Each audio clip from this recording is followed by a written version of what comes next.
Speech off. What do blind people do every day if they don't work? What do we do to keep ourselves busy? Hey, everybody, this is Beverly at Bama Blind, and I was just asked this question yesterday. Actually, it was last night, just about this time. And I realized that I really didn't have a quick answer. Right now, I'm kind of focusing in, if you can see, I think I'm focusing in on my really pretty candles that are sitting on my living room coffee table. And they're my fall candles. Each one of them is pretty big with 4 wicks. And so I thought I would sit down for a minute because I realized I haven't videoed. I have not uploaded a video in 3 weeks. And so when the question was asked to me last night, I was out with my husband and a group of people out eating. It was a big group of us, probably 12 people. And most were friends and acquaintances. And one really nice gentleman came up and he asked, well, Beverly, what does someone in your situation do every day? What kinds of things are you able to enjoy? Because he knows that I'm retired. And, you know, I had to think a minute because it's almost like the question that is asked of just anybody that's blind or visually impaired that says, you know, I don't know what to say. And I know what to say. So I thought about it today and I thought about what have I been doing? You know, why haven't I uploaded? What have I been spending my time doing? And so I thought I would share that with you. And one of the big things I do this time of year, because it's fall and I look so forward to the fall, fresh, crisp air and the leaves falling. It's just my favorite time of year. So the first thing I do, usually around the middle of September, and I think I started that about this time this year, probably the middle part of September, I start pulling out my fall decorations because we have a big Thanksgiving here at my house. So like right here, I'm standing over these candles and it's like pumpkin and autumn woods fragrance and autumn leaves fragrance. And it's just going all through my house. Let me see if I can make the lights turn on. Alexa, turn on the living room lamps. Okay. Okay, so she turned on my lamps. That doesn't help me at all, but it might help the camera maybe. I don't know. But on my mantle over there, I've put some magnolia leaves and some pumpkins and some, I just start early. Over here on my piano, I have picked out, because I do pick out the stuff myself, and I search for things online. I do all my shopping online, and I read all the descriptions, but right here I've got some maple leaves and some pumpkins. So I put all those out, and it takes me forever because I don't know where I'm going to put the decorations.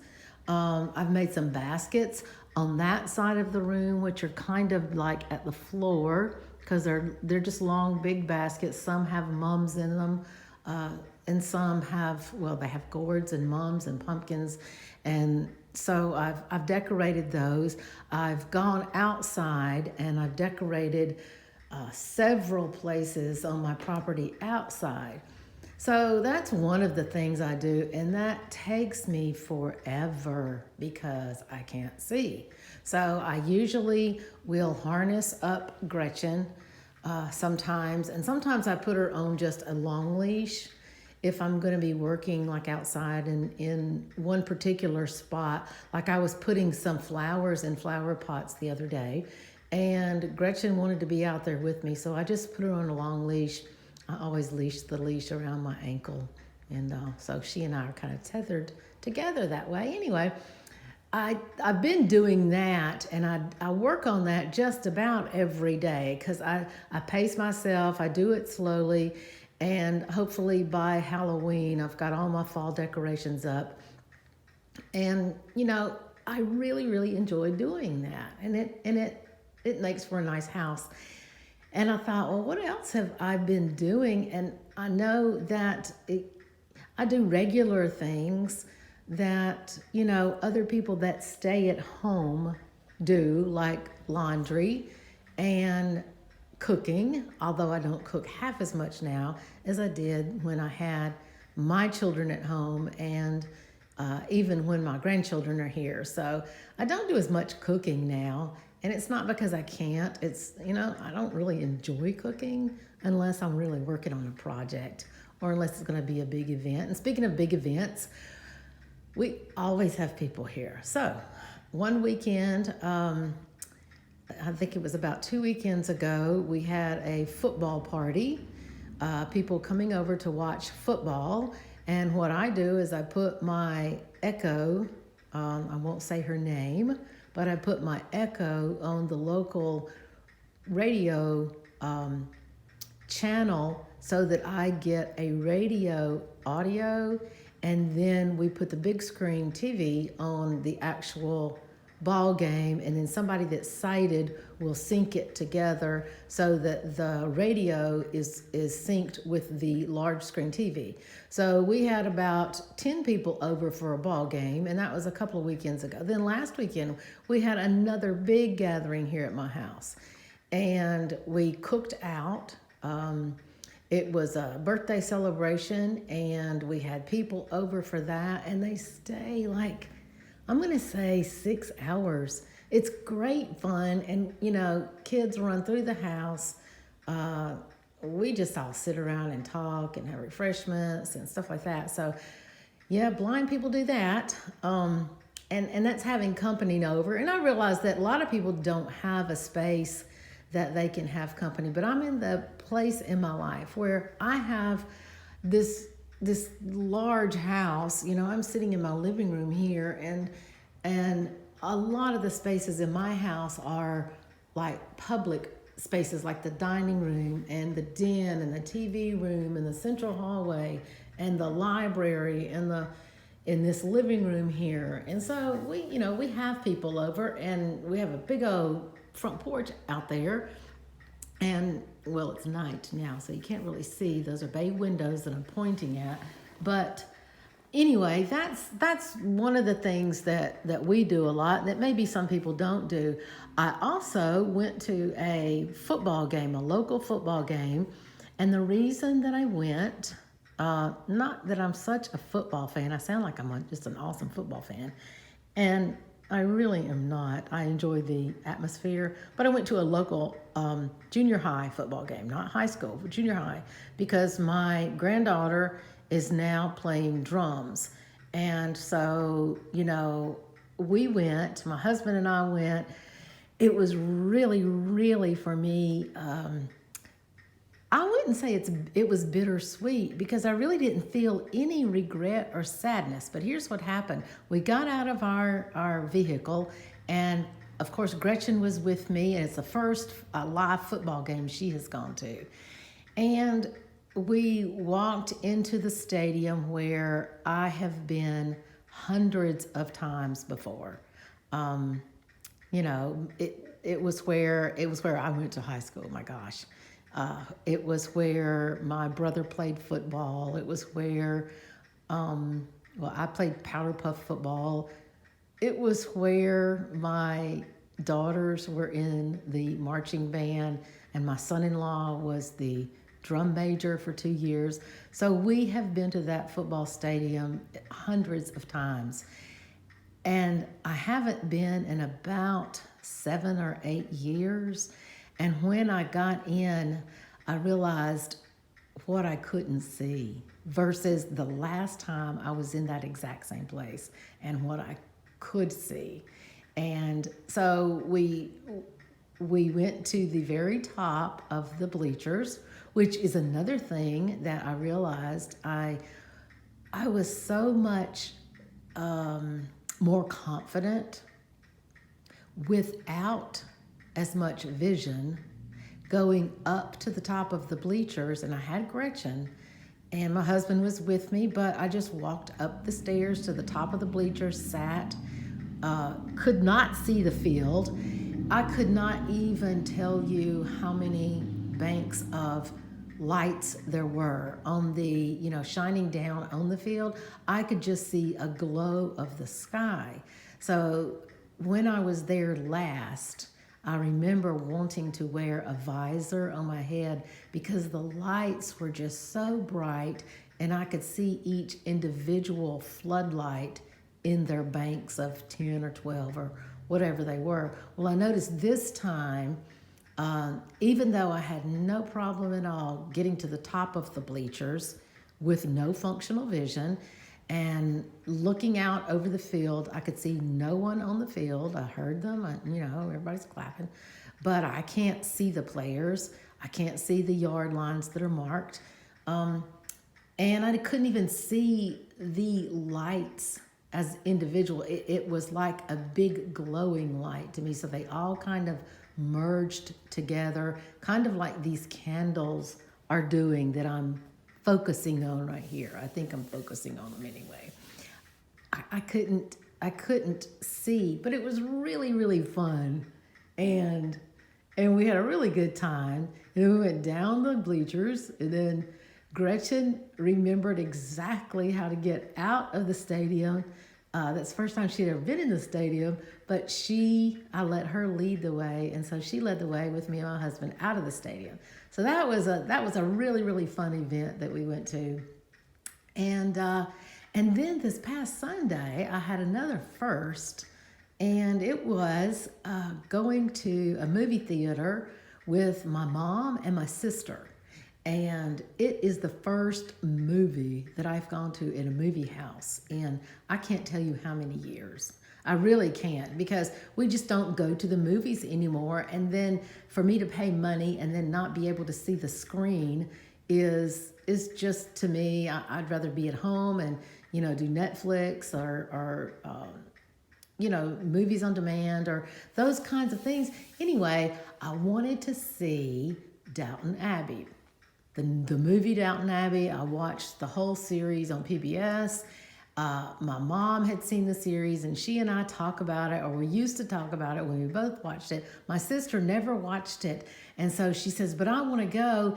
And the movie theater had audio description, and that was my first. So I have never been to a public movie house with audio description, and it was awesome. And it was very interesting to go with two other people, not my spouse, not my daughters. Now, I'm very, very close with my sister, so she kind of knows. But she and Gretchen and I haven't been out a lot unless we were like in a big group with other people. And we were talking about that. And I decided, I need to tell her the things that she needs to do so that we can get through this kind of seamlessly. And so I, rode, it's in the next town. So we got over there and we got out of the car, and my sister is just amazed. And of course, my mom is always amazed at Gretchen. We are able to cross the street, step up a curb, go up the stairs, not the ramp, but the stairs that go to the movie house, go inside the movie lobby, and get the ticket. And the lady handed me the headset, said it's already set up for you. Then all I did is tell Gretchen to follow my sister. And I know if you're visually impaired, if you're blind, you probably know this from knowing other visually impaired people, maybe. But when you go into a movie theater, it's pretty much dark. So the last time I was in a movie theater, that affected me. This time it did not, because my eyes are not functional outside the movie theater, and they are not functional inside the movie theater. So we had to do several turns, several 90-degree bends. Then we had to go up an aisle and then up a flight of stairs, and then across a little landing, and then up more stairs, and then get into our chairs. And then Gretchen sat at my feet, and really was great throughout the whole movie. And then at the end, we had to just backtrack and do the whole thing again. And of course, Gretchen will go back out the same way she came in. So she had no trouble leading us as three people, and me being the lead person when I'm always so accustomed to being the follower. So it was a super, super experience with the audio description.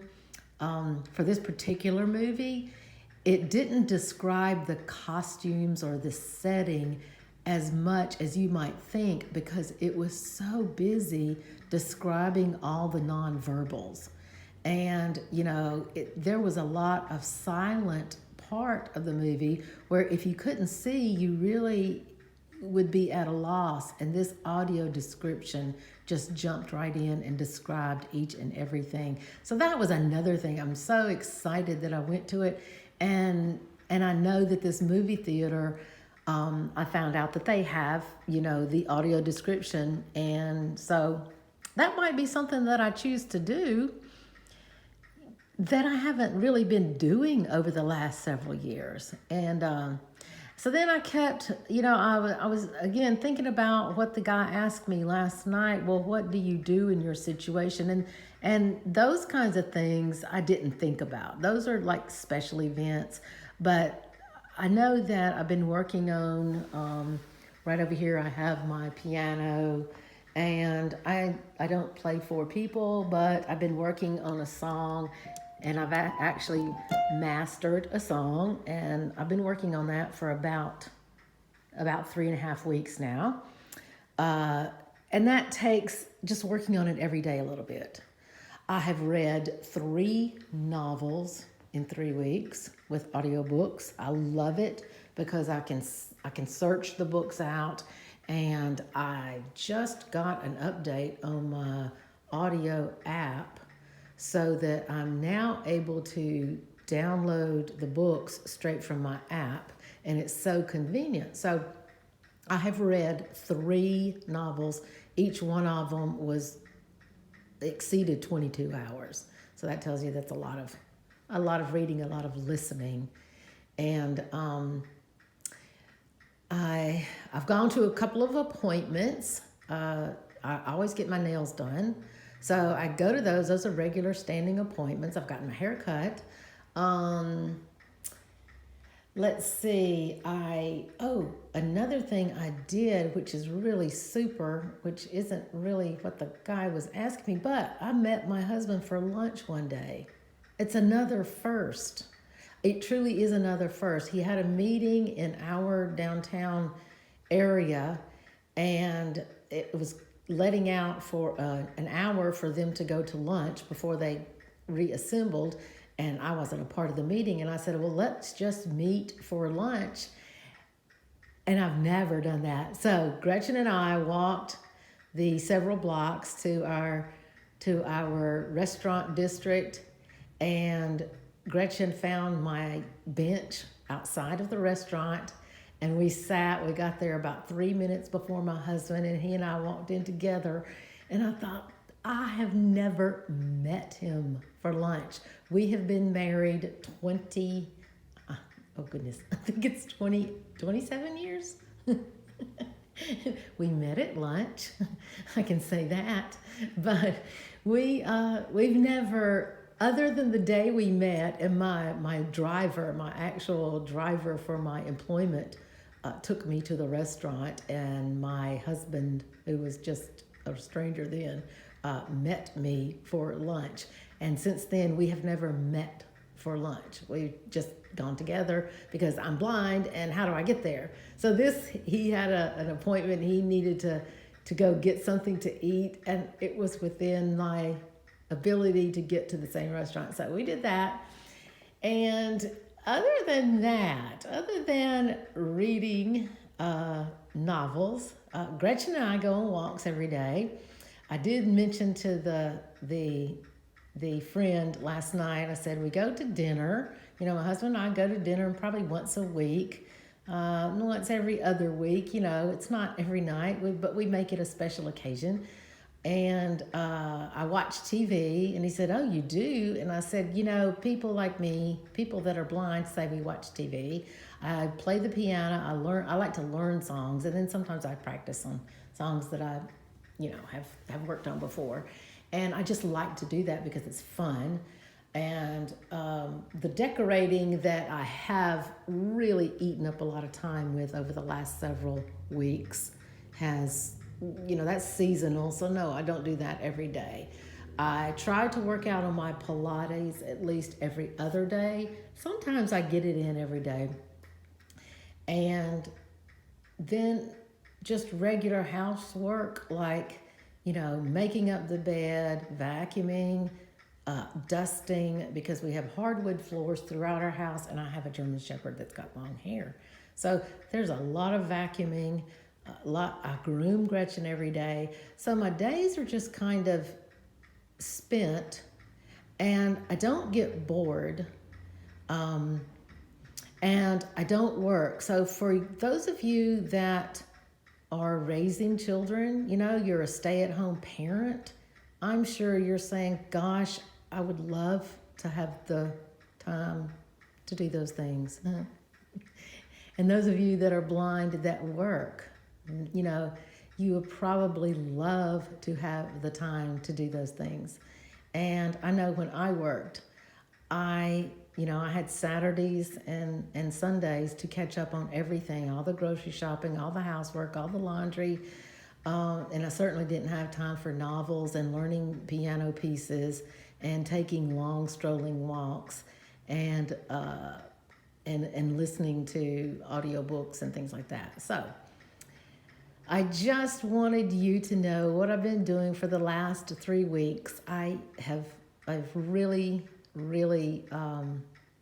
thought about the question that this man asked, and it's a very good question. And when you have to sit and think about it, and when you don't have the well, I go to work every day and I do this, and then I come home and I cook my supper and then I go to bed. And that's easy to answer if that's what you're doing. But, I've been retired. My husband is semi-retired. And so it was a very genuine question, I thought.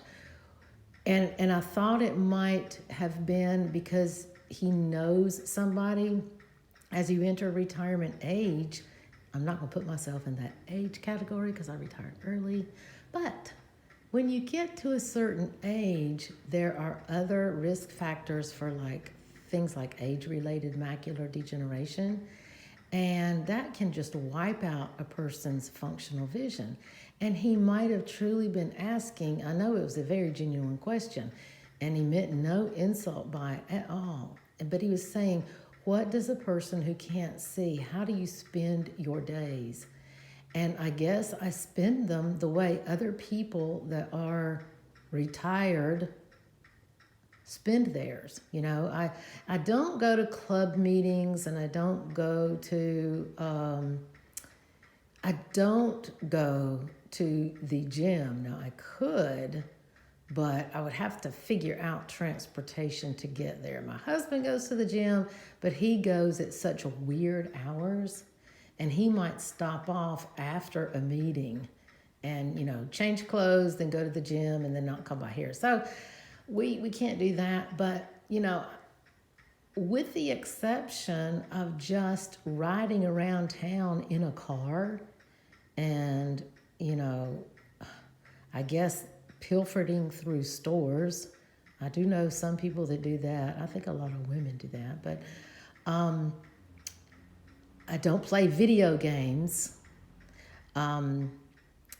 So those things I don't do. But the other things I do, and I have found that they kind of make my day go by pretty quickly, and